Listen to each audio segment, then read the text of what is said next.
Welcome to the Nebraska Hawk's Nest. These guys are brave! They're Hawkeyes, living in enemy territory. Listen, these guys are way past their prime, but they're still Hawkeyes! They're spreading the Hawkeye hype to all of Nebraska. The frost advisory is canceled! Corn huskers? More like corn suckers. Are you ready for this podcast? Let's go Hawks!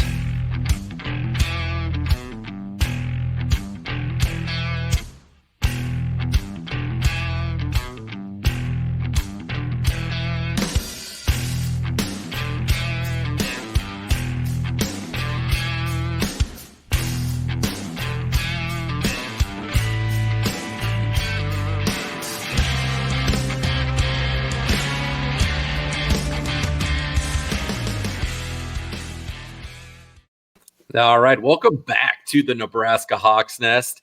Make sure you give us a like or subscribe anytime you get to catch one of our Hawkeye legend videos. Always trying to bring all the Hawkeye fans together in the state of Nebraska. Today, we are joined by the voice of the Hawkeyes, Gary Dolphin. How are we doing, sir? Doing good, Adam. That was quite the intro. He looks like a future recruit, perhaps. Perhaps. I don't know. We've got a lot of comments on him, and I know he opened a couple games in Kinnick. They put him up on the old the big screen there, and the Jumbotron, and so yeah, he got a lot of exposure from that, and he's getting bigger and bigger all the time. It's awesome. He's got a good voice for radio. He's got a strong voice. He does. The kid's got moxie. He's awesome.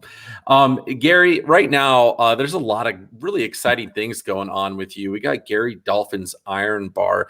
Now, a lot of people are just learning about this, and it is a beautiful building for anyone that's been able to see pictures of it. It looks awesome. If I'm to walk in to the Iron Bar, what should I expect? Well, just to set it up a little bit, and I appreciate the chance to throw in a shameless plug for Gary Dolphin's Iron Bar.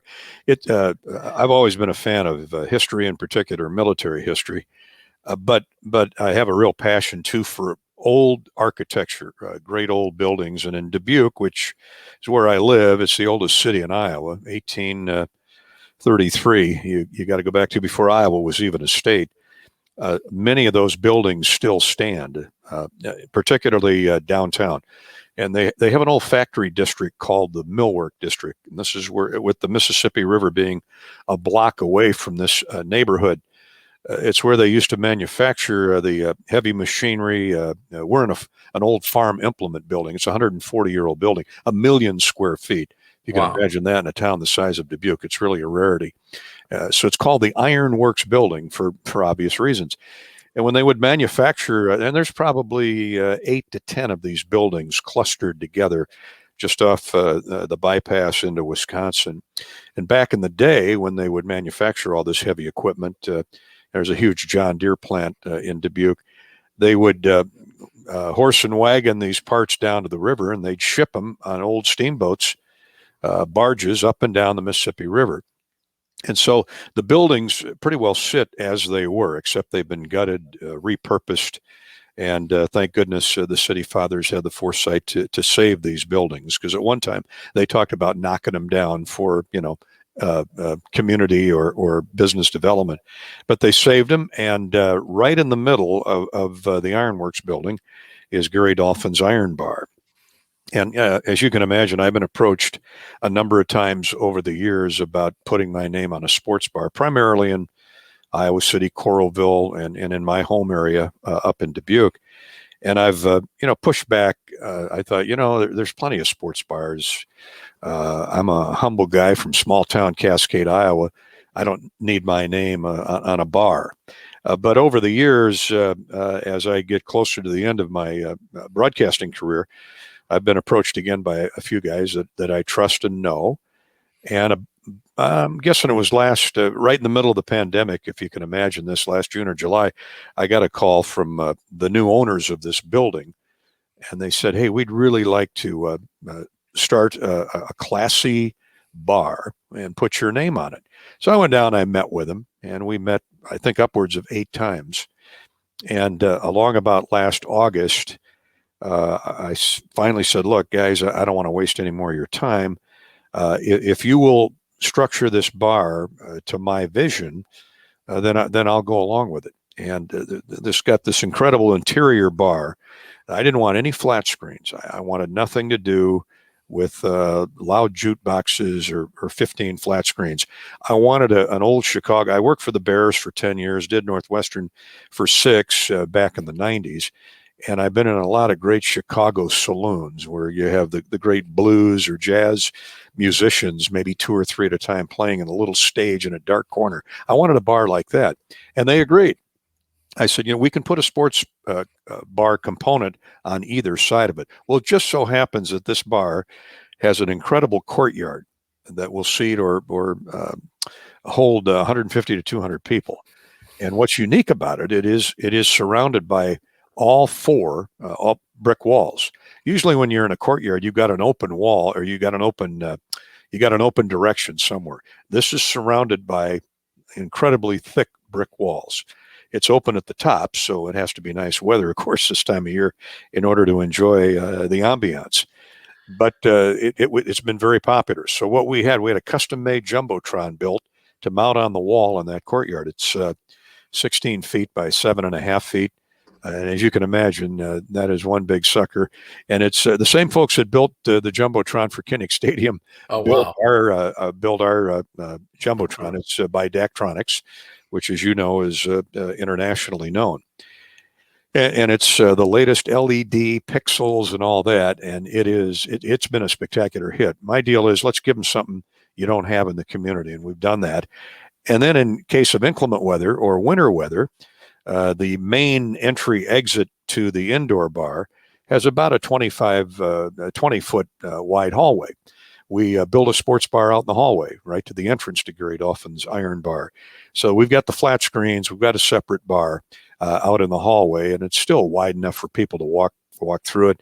We got Gino's Pizza, that Chicago deep dish pizza, coming into the other end of the building. We've got a great brew pub on the opposite end of the building, and we're right in the middle. So it is really incredible. Hyatt's going to come in, build out a 100-room hotel here in the next year. They're going to use our bar as their de facto hotel bar. They have wedding receptions every Friday night and Saturday right off our property. So it's really going to be a hub of activity, and I invite anybody when they're visiting Dubuque. Dubuque draws over 1 million tourists a year. We've got Galena 15 miles away, the Galena Territory, which, as you know, is a real popular spot for Chicago people. Yeah. We're 3.5 hours from Chicago, and a lot of Chicago people come out to Dubuque on the weekends. So looking forward to it. And, we could have waited until the pandemic was over with and then started from scratch, or we could have started last summer and then be ready to go when the COVID let up. And I think we made the right move. Well, it's something that people really need right now. And it's going to be just extremely refreshing to have everybody back together. And it sounds like that big screen is going to be awesome. So when Gary is done calling a game and he wants to unwind and have a drink at the Iron Bar, what's he ordering? Well, it's funny you ask that, because I've got 2 bar managers that helped start Ditka's and Carlucci's in Chicago, and they built wildly famous and popular restaurants in Eastern Iowa. They're from Eastern Iowa. That's the connection. And when we got started, and we were putting we put a drink menu together, and they wanted to do a signature drink after me, Ed Podolak, and Bobby Hansen. So mine is I've always been an old-fashioned guy. Okay. I love old fashions, but not real sweet. So the guys at Templeton Rye out your way in Western Iowa are good buddies of mine. So I like a Templeton Rye old fashioned. That's the Dolph go-to.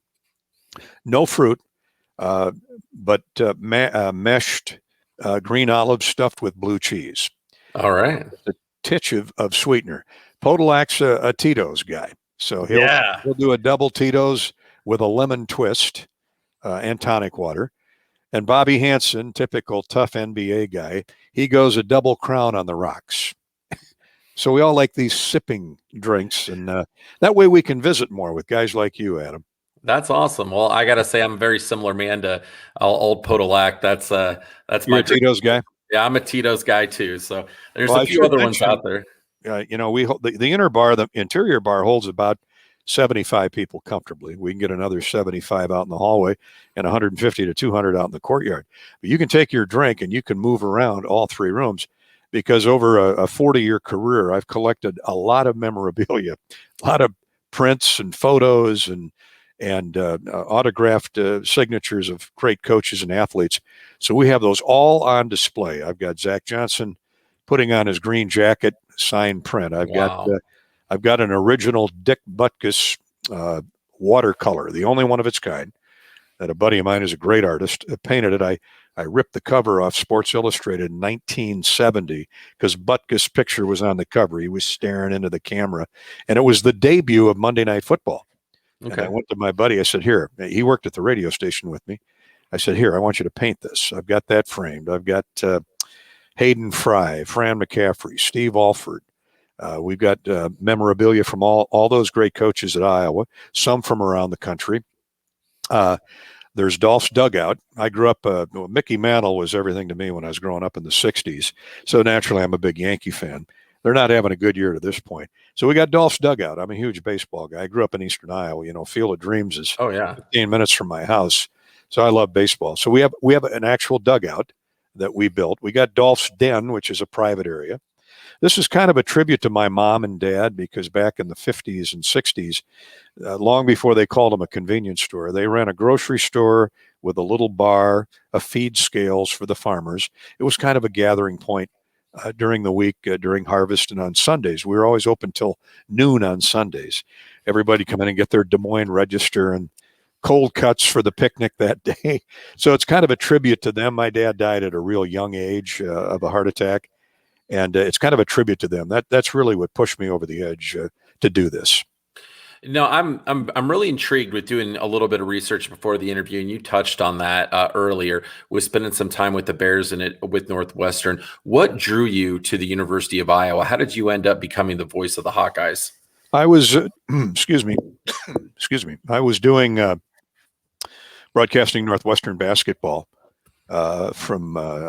Actually, I'll back up. A good friend of mine who went to the University of Iowa was the head of marketing for the Bears.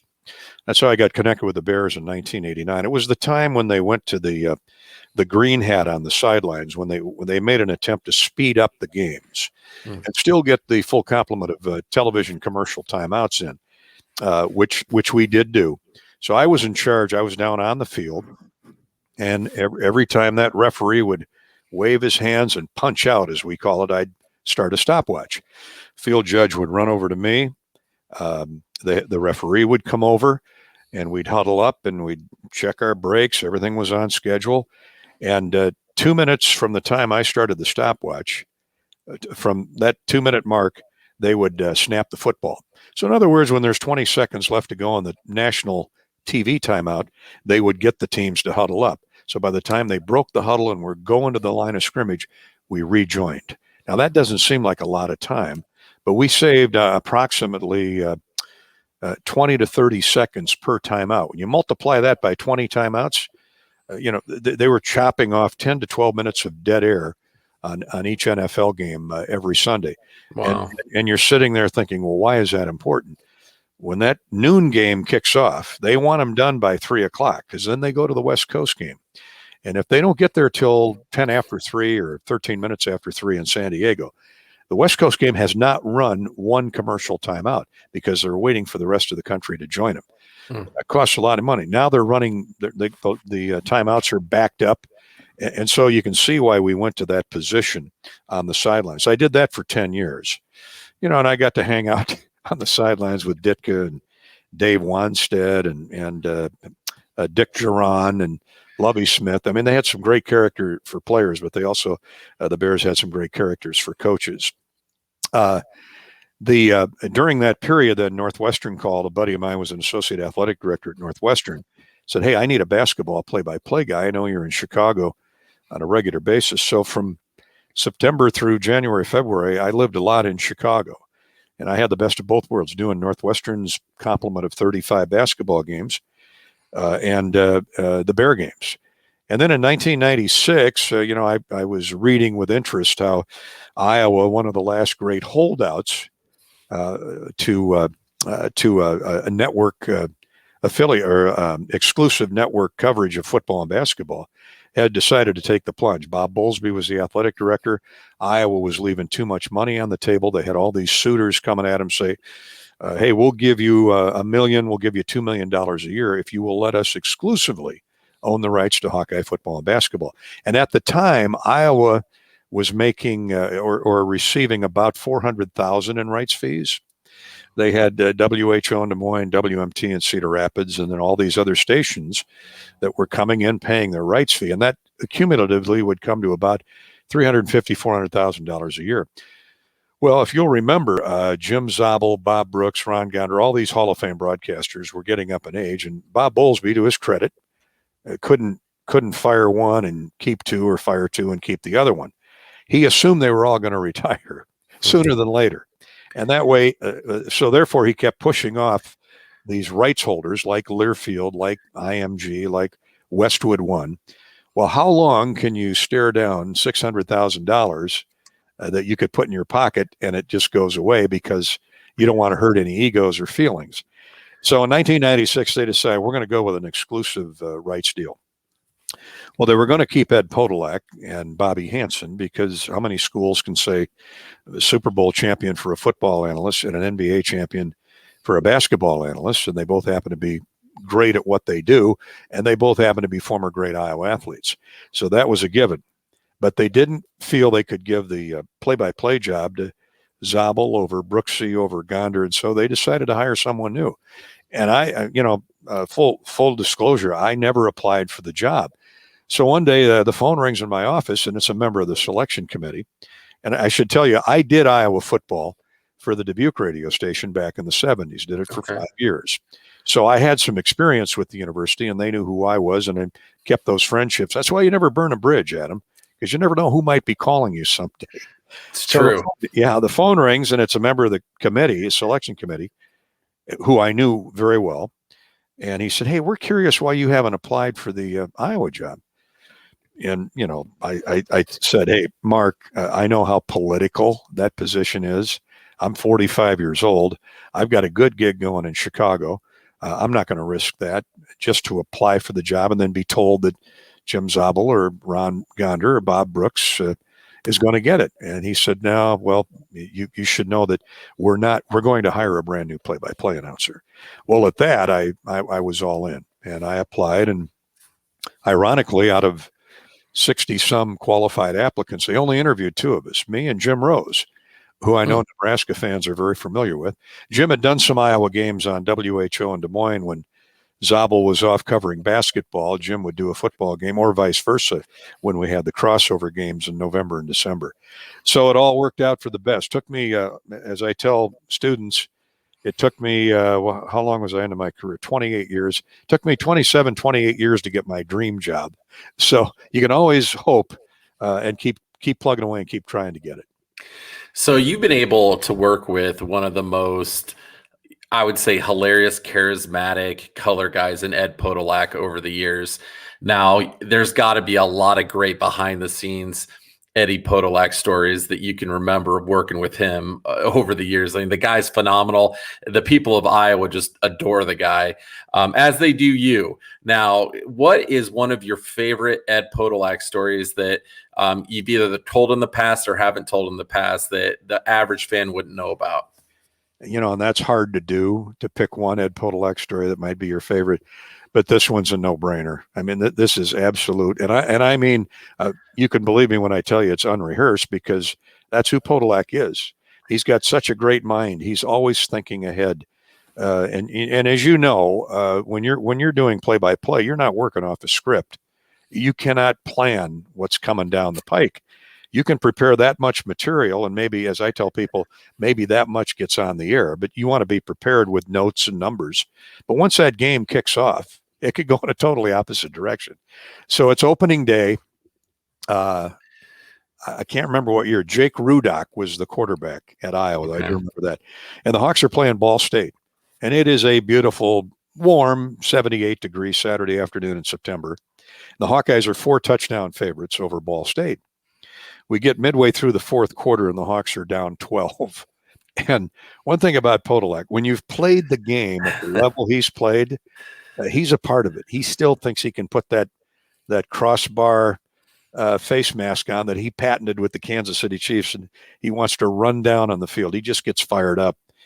And we are fumbling the ball all over the place. The Hawks are kicking it around.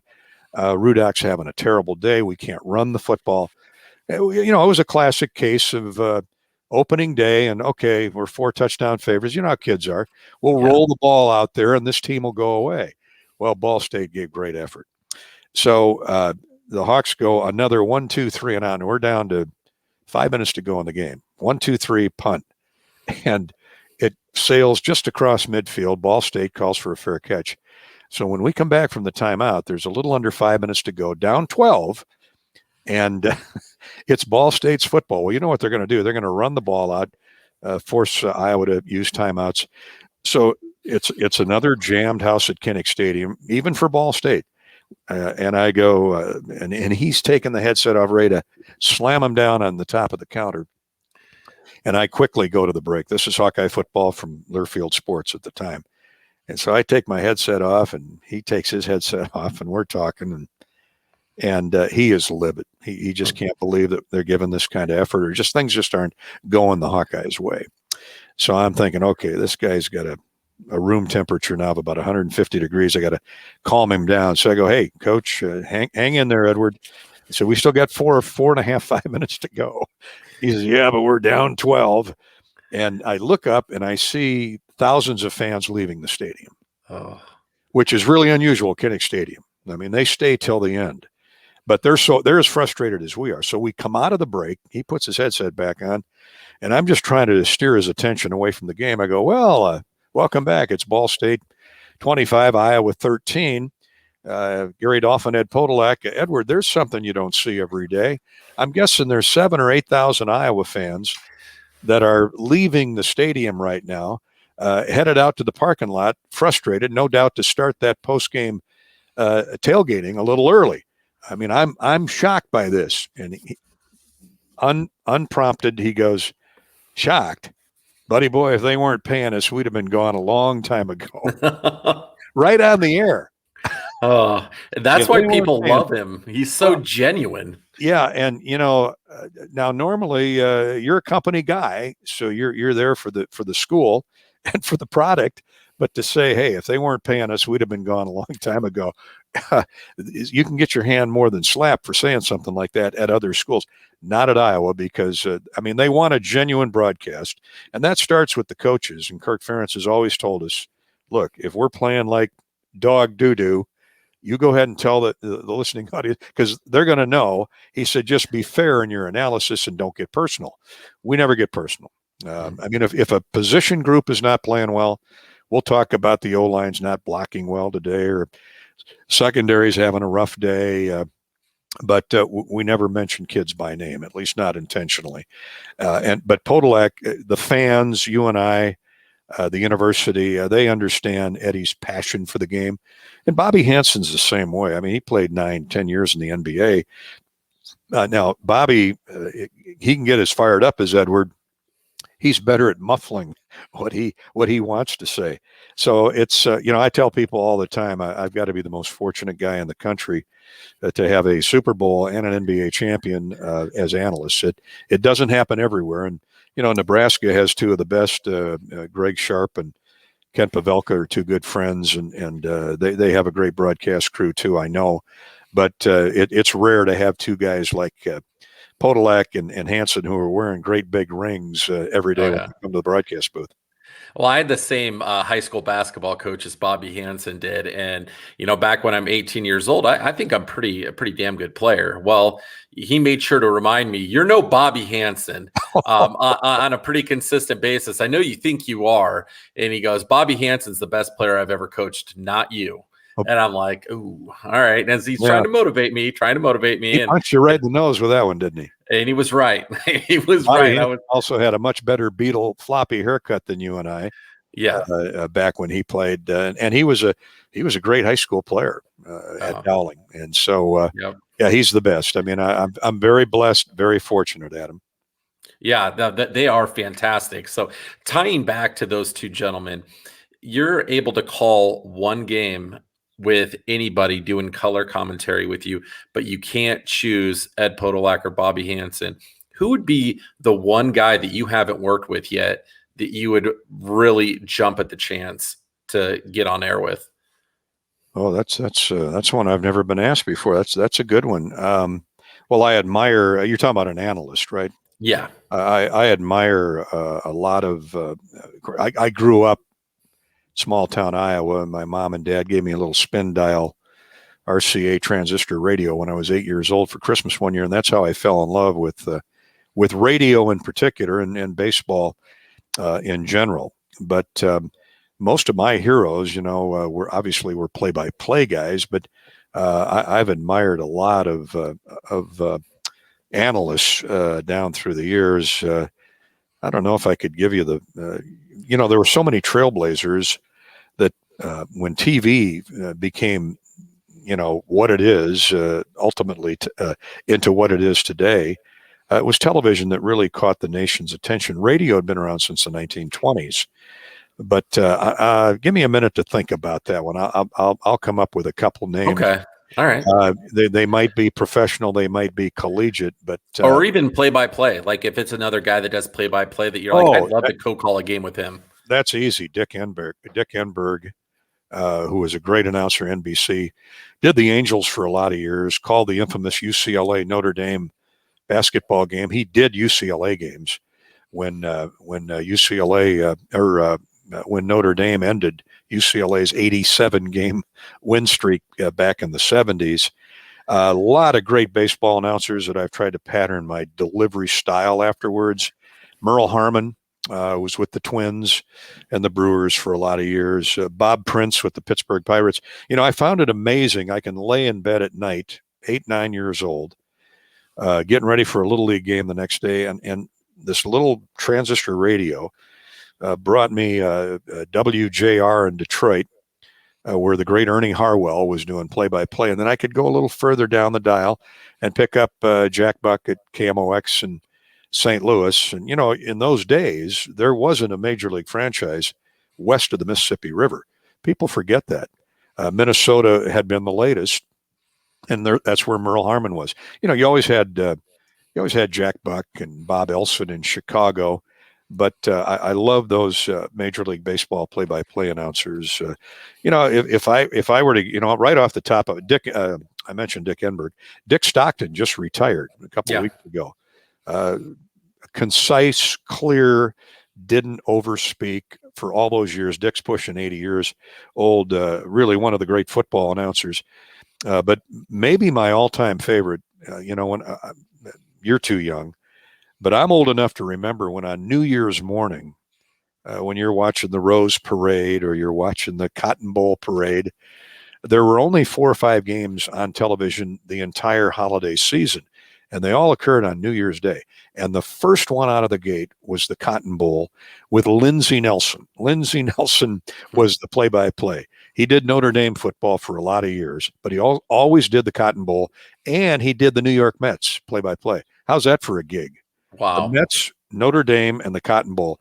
Google Lindsey Nelson. Listen to Lindsey sometime and see if I'm not right. Okay. I've got a lot of, when I think of analysts staying on football, Tony Romo has done a great job. I didn't think Tony would be good. He's turned out to be terrific. Now, he's a quarterback, and like Podolak, he's looking at the defense, so he knows what play that offense is calling. And he's smart enough not to call it before they snap the football because he could get in trouble. But Merlin Olson was one of my favorites. And, oh, by the way, he worked with Dick Enberg back in the day, the Olson, the Rams Hall of Famer. You know who was entertaining and was a former Hawkeye and a great Detroit Lion? Alex Karras. Oh yeah. He did Monday Night Football, and Mongo from Blazing Saddles. Yeah. People loved Alex because of his humor, and a big old guy would rumble into the. Howard Cosell really kind of refined what television football analysts were all about. Problem with Howard is you could rarely get the microphone back. He would just go on and on and on and on. So there's many great ones, and I'm sure I'm going to leave a few out. But if I think of another one, I'll let you know. All right. Well, we're busting out a new little segment that we're going to be doing every week. We have kids give us a question of what they'd want to ask Gary Dolphin or whoever we're going to be interviewing. So our kid question of the day, and it's sponsored by Meyer Farms in Pomeroy, Iowa. And our kid question is, Mr. Dolphin, have you ever had a bathroom emergency during the middle of a broadcast? And if so, how did you handle it? Many, many times. And I'm happy to make light of it. But in I believe it was 2011 or 2012, I was diagnosed with prostate cancer. Oh, man. And thankfully, got way out in front of it. I was having some issues, went to the doctor. They did a biopsy. They found 3 tumors. And I went through 42 radiation treatments. And because I'm going to avoid surgery at all costs.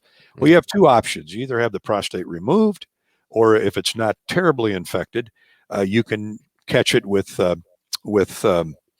radiation. And I said, let's do radiation. 42 treatments, which sounds like a nightmare. It really wasn't. I didn't miss a day of work. I try to stay in shape. But when they do radiation, they take a wider boundary line around that prostate. And that prostate happens to sit, and if we've got some males in the audience, this is a good educational moment, Adam, for a young guy like you, for your partner, Jerry, who's not with us tonight. But so when they take a wider range, the prostate's about the size of a walnut, and I'll make this short. When they take a wider range, to make sure that if any of the cancer cells have gotten outside the prostate wall, they'll zap them. Well, here are your bowels, here are your kidneys, here is your bladder surrounding the prostate. So you might get a nerve or 2 singed around those other vital organs. And when that happens, you go to the bathroom a lot sooner and a lot more than you like. So I drink a ton of water during a broadcast. Now I'm getting better, but I don't think about it that I might have to go to the bathroom sooner than I. So I'm, every stoppage a player Ed's talking on a hot day, I'm drinking down gallons of water. All of a sudden, I've got to go potty. So I sit down. I stand for the whole football game. I got to move around. But in this case, I'll sit on top of my bladder in the chair and wait till we get to a commercial break, which isn't quite long enough to run down the hall at Kinnick Stadium or anywhere else and go to the bathroom. So when I have to do it, when it's almost an emergency, I tell my producer, I throw the headset off. I go, have Eddie do a scoreboard or have Bobby Hansen do a scoreboard. I'll be back as soon as I can. Okay. And I usually get back just as they're playing the bump music and I'm out of breath. I put my headset on. But this one day we were at Penn State. Podolak, who's out of his element now, and that's not a good thing because he's got a short fuse. I open the door, I race back down the hallway, and Penn State has a rickety old press box, and the bathroom's a long ways away. I get back, I kick the door open just in time to see Podolak, figuratively, not literally, hauling back. He's going to punch the producer right in the face. And his headset's kind of like this. He almost ran out of his headset. So what happened was our producer said, Ed, Dolph might be a little late. Here's a scoreboard update. So he's trying to read the scores, and he gets to about the second one, and it's at halftime. But the teams are back out on the field. And as you know, Kirk Ferentz runs out on the field. Rob Brooks runs up to him and does an interview and asks him to recap that first half. Well, about the time Podolak starts to read the scores, here comes Ferentz. So the producer said, Ed, you got to stop. We got to go down. Well, Ed doesn't know that, and he's got his face buried in the scores, and the producer reaches over and grabs him by the shirt, and he's pointing down to the field. Well, that Ed blew up. And thankfully, I got in between the two of them, and hey, welcome back. Let's go down to Rob Brooks. He's with Kirk Ferentz. And for the rest of the half, nobody said a word. We just all looked out on the field. The producer doesn't know how close he came to losing his life that second half at Penn State. And ultimately, we did our mea culpas and we shook hands. But that's not to that degree. But thank goodness Bobby and Eddie are used to me now running down the hallway.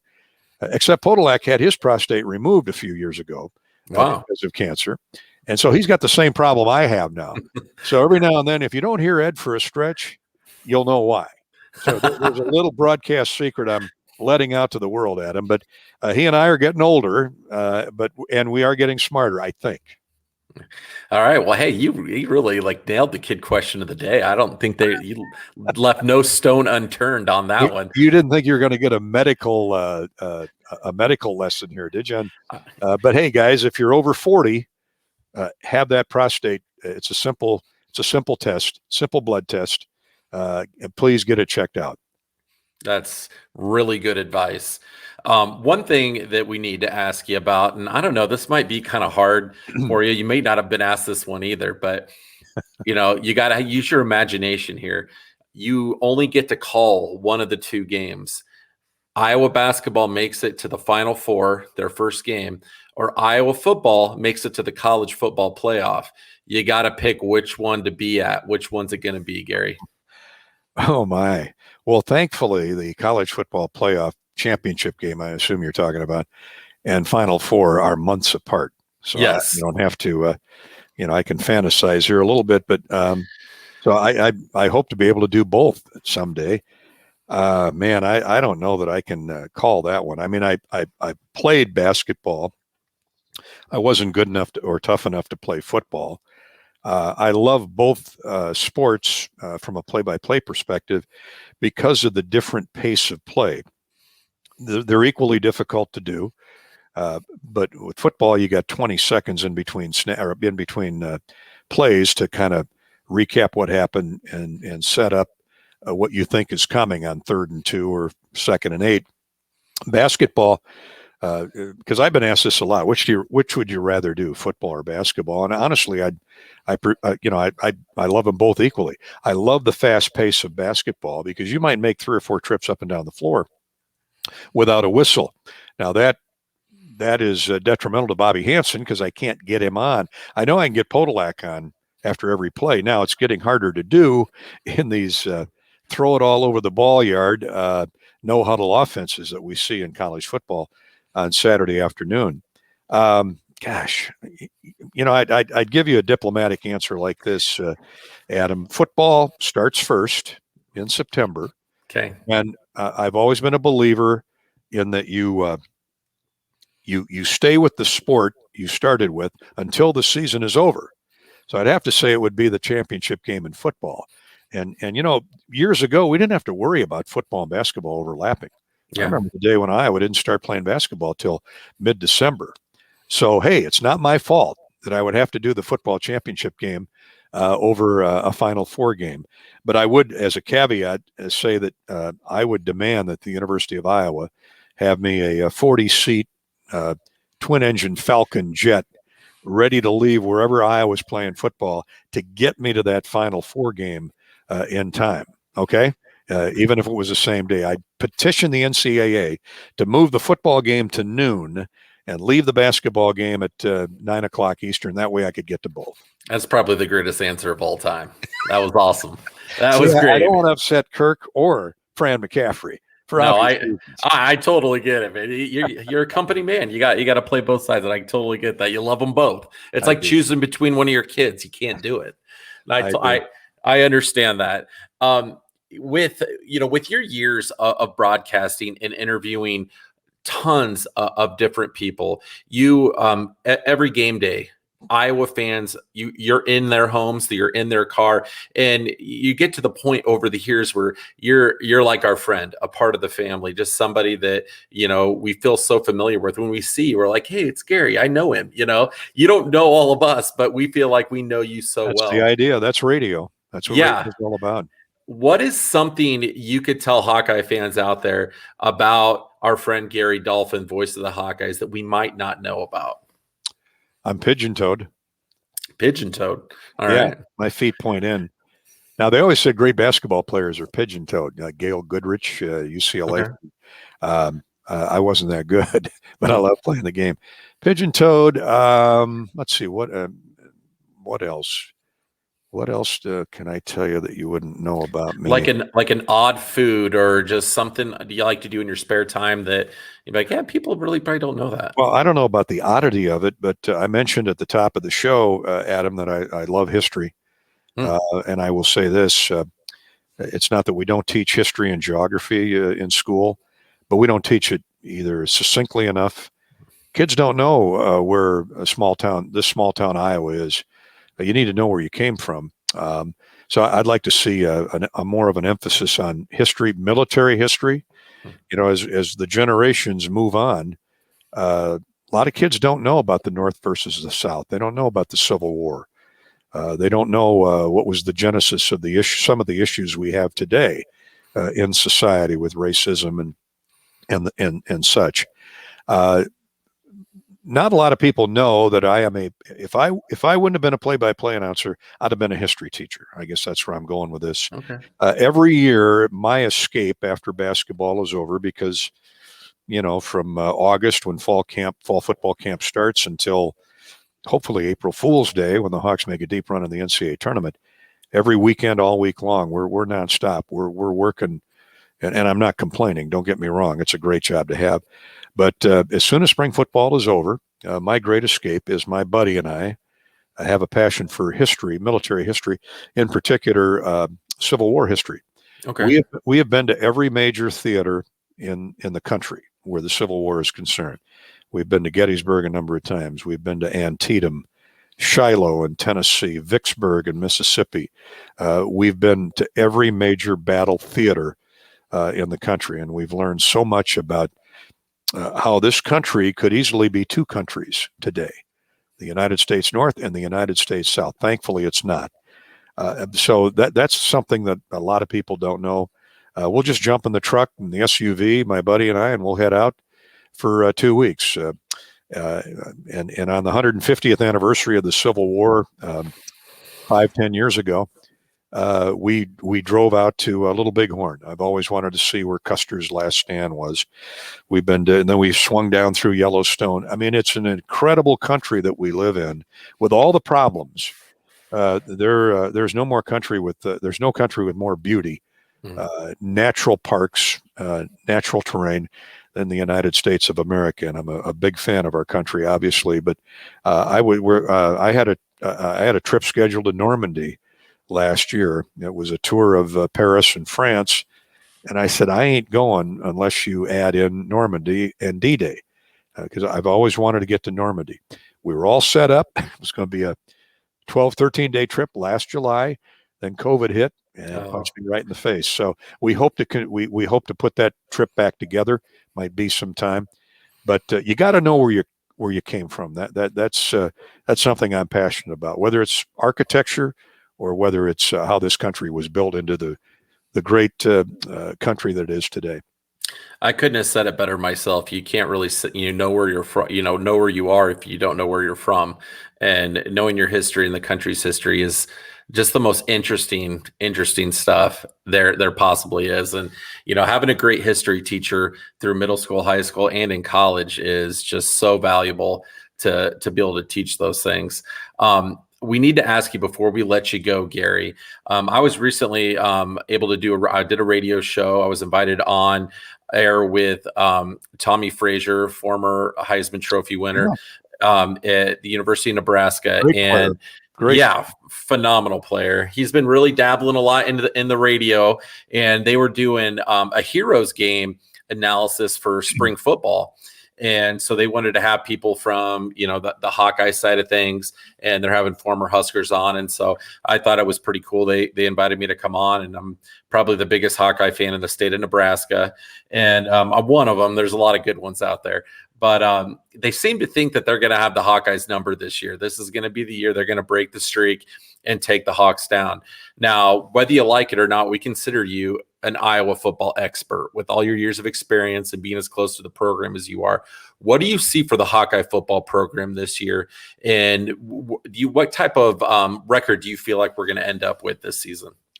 Well, back to Tommy's comment, Coach Frost is, the utmost respect for Scott Frost.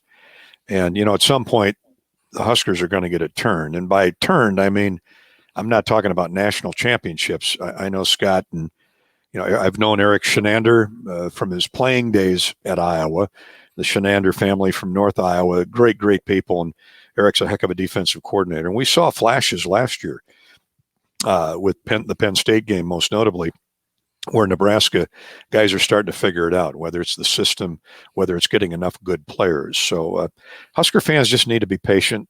I liken Scott Frost's tenure to when Kirk Ferentz first started. I mean, and Kirk will tell you, the Hawks were god-awful the first year or two. It wasn't that the players weren't trying. They just didn't have enough good ones. And by year 3, the Hawkeyes were in a bowl game in Texas at the Alamo Bowl. Bob Sanders and Nate Kading and Dallas Clark. These guys that were not offered by many schools turned out to be difference makers. And then came the Robert Galleries and the Brendan Sheriffs. And so it starts with the offensive and defensive lines. If you control the line of scrimmage, you're going to win a lot sooner than later. But as to present day, the Hawks have had the Huskers' number. I mean, what is it, 5 straight wins, 6 straight wins, whatever it is. I remember the days when Nebraska had those kinds of winning streaks against Iowa.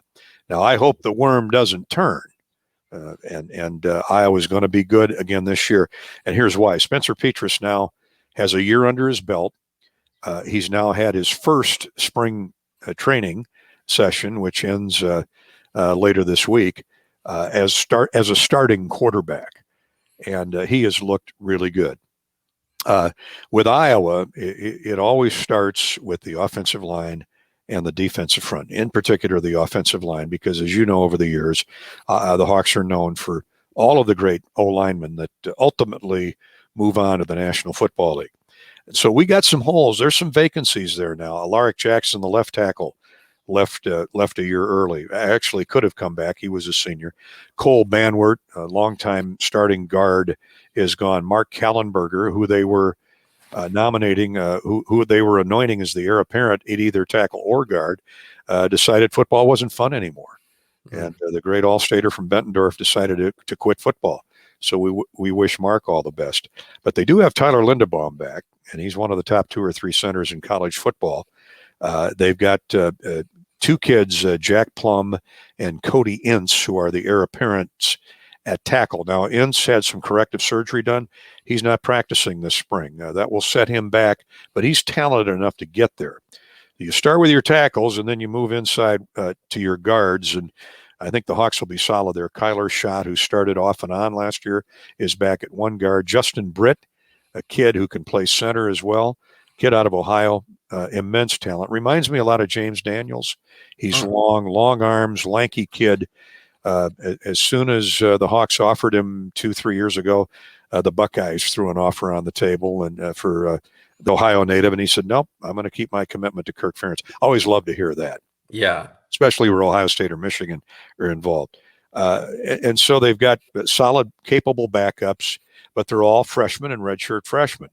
But they were widely heralded coming out of high school. Kids that Nebraska offered from Iowa, but the kids that decided to stay home at Iowa. So I think that offensive line, the issue we have, Adam, is they open up with Indiana at Kinnick Stadium and then go to Iowa State. So those first 2 weeks, there's going to be some potholes. But if the offensive line can get better and survive the first 2 weeks without injury, I think the season is going to be really good because we've got the quarterback. Yes, they lost Amir Smith and Brandon Smith at the wideouts, but the Hawkeyes will fill in with 2 immensely talented freshmen, Arlen Bruce IV and Keegan Johnson from Bellevue, Nebraska. They have looked spectacular in spring drills. Now, I know it's April. But beyond that, they've got 2 outstanding returnees in Tyrone Tracy and Nico Reganey. Tight end Sam Laporta, all Big Ten, he's back. And a kid by the name of Luke Lachey, keep that name in mind. He's the son of one of the Hogs, Jim Lachey, who was a great offensive tackle for the Redskins for years. He's got, I think, 3 Super Bowls on his hand, Super Bowl rings, All-American at Ohio State. Jim's son, Luke, has really elevated his play. They've got other tight ends, but Lachey and Laporta will be the two statues you see at each end of the line of scrimmage. And you flip it over to the defensive side, the secondary returns intact, along with a great player, all Missouri Valley Conference, Xavier Williams, who's a grad transfer from Northern Iowa. And the last time I checked, they played pretty good football up under the walk-on from walk-on, Mark Farley. So Xavier out of Burlington, comes in and compliments Matt Hankins and Jack Kerner and Riley Moss and Kayvon Merriweather. That secondary is going to be nasty. They are really going to be nasty. And as you know, the Hawkeyes have either led the nation or been top 3 in interceptions the last 3, 4, 5 years. Up front, no more Davion Nixon, no more Chauncey Golston. They're gone, but they got some great candidates coming in that I think Hawk fans will be very impressed with. Noah Shannon has really flashed. He's been around a couple years. There's a kid out of Marshall, Minnesota, named Y.A. Black. Keep that name in mind. Okay. Another kid, Logan Lee, a kid out of Illinois, and Logan Jones from Council Bluffs Lewis Central. Logan Jones has flashed. Now, they're all young. They're all brand new in terms of snaps, but they're gifted. And then here's my X factor. Those linebackers, even though there's no Neiman's patrolling back in there anymore, those linebackers, Jack Campbell, once he got healthy last year, overcoming, can't remember if he had COVID or mono. Either one is no good. But Campbell, he'll team up with Seth Benson.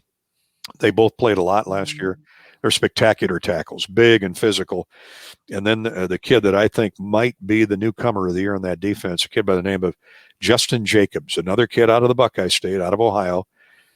Think about this. He's 6'4", 235 pounds. He's a sophomore.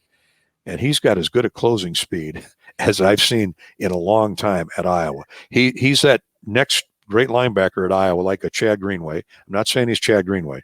I'm not saying he's Nick or Ben Neiman, but he can walk out and cover that tight end and run with him in open space. So you've got 3 linebackers that are 250 pounds, 245 pounds, and 237 pounds, and they can all run.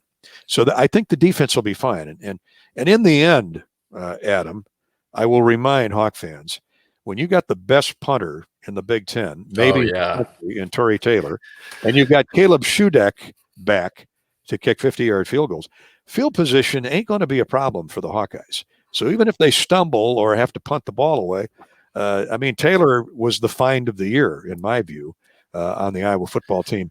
And the Aussie has 3 years left. So I'm looking forward to the season. I'm always eternally optimistic. Kirk Ferentz is always wringing his hands, but we balance each other out. So we'll see. You got to stay healthy, though. At Iowa, they just don't have the depth that these blue blood programs have. Yeah. So got to stay healthy. That's not easy to do, but I'll take my chances. Gary, you got me excited for football right now. I'm fired up. That's exciting stuff. How much longer is Kirk going to be at the helm? Because he just keeps getting better with age. He does. He's a Hall of Fame coach. He'll be a first ballot Hall of Fame coach. You look at that Hayden Fry staff that he brought in originally. Yeah. You've got Hayden, now Bobby Stoops, Barry Alvarez, Bill Snyder, and Kirk Ferentz will be the next Hall of. That's 5 guys, 5 assistant coaches. Yeah. Counting Hayden Fry, excuse me, that will be in the Hall of Fame. I don't know that that's ever been done. Maybe it has, and that's leaving out Dan McCarney, Brett Bielema, Carl Jackson, Bill Brazier. Might be one of the all-time great defensive coordinators in the history of college football. He never wanted to be a head coach because he was so loyal to Hayden. You think of all the great coaches. So Kirk Ferentz is the next in line. And I think his contract expires in 2025. He just turned 65. I think he'll finish that contract. As long as his health remains good, I think he'll get to 2025. And then he's got 9, 10 grandkids. Yeah, he can sit and relax and let somebody else coach the Iowa Hawkeyes, because it'll be a hot property job, let me tell you. Yeah, and you know how all college football fans like to speculate and just talk. Oh, I wonder what'll be, who our next coach will be. Obviously, this isn't. We won't say this is insider information. We're not going to carve this in stone. No. But if you just had to guess, are they going to go outside of the program to bring in our next head coach, or do you feel like they're going to promote from within? Well, given that's 4 years away minimum, it's hard to say. I can tell you this: when Kirk does decide to call it quits, and I know where you're going with this, Brian Ferentz. We've got a lot of capable coaches on the staff that I think would be great head coaches, really good head coaches, or will be somewhere if it isn't at Iowa. But there are so many Iowa alums coaching elsewhere. There will not be a shortage of former Hawkeyes, great players and coaches who will want that job. But, I don't want to speculate, honestly. Let's get to 2025 and see where Kirk is, and we'll go from there. That's a tough one to answer. So we appreciate you answering it just at all. So Gary, I know you got a lot going on and you're super busy running the awesome Iron Bar. I can't wait to go over and check it out and see it. It sounds fantastic. Thank you for taking time out of your busy schedule to join us. And thank you for all the amazing memories you've created for Hawkeye football and basketball fans over the years. It was an absolute honor to be able to sit down and talk with you today. Well, it's for a kid who grew up in Iowa, 60 miles from Iowa City.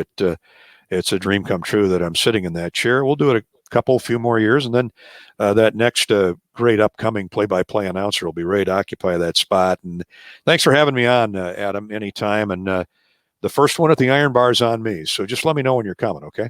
All right, I'll get that double Tito's ready.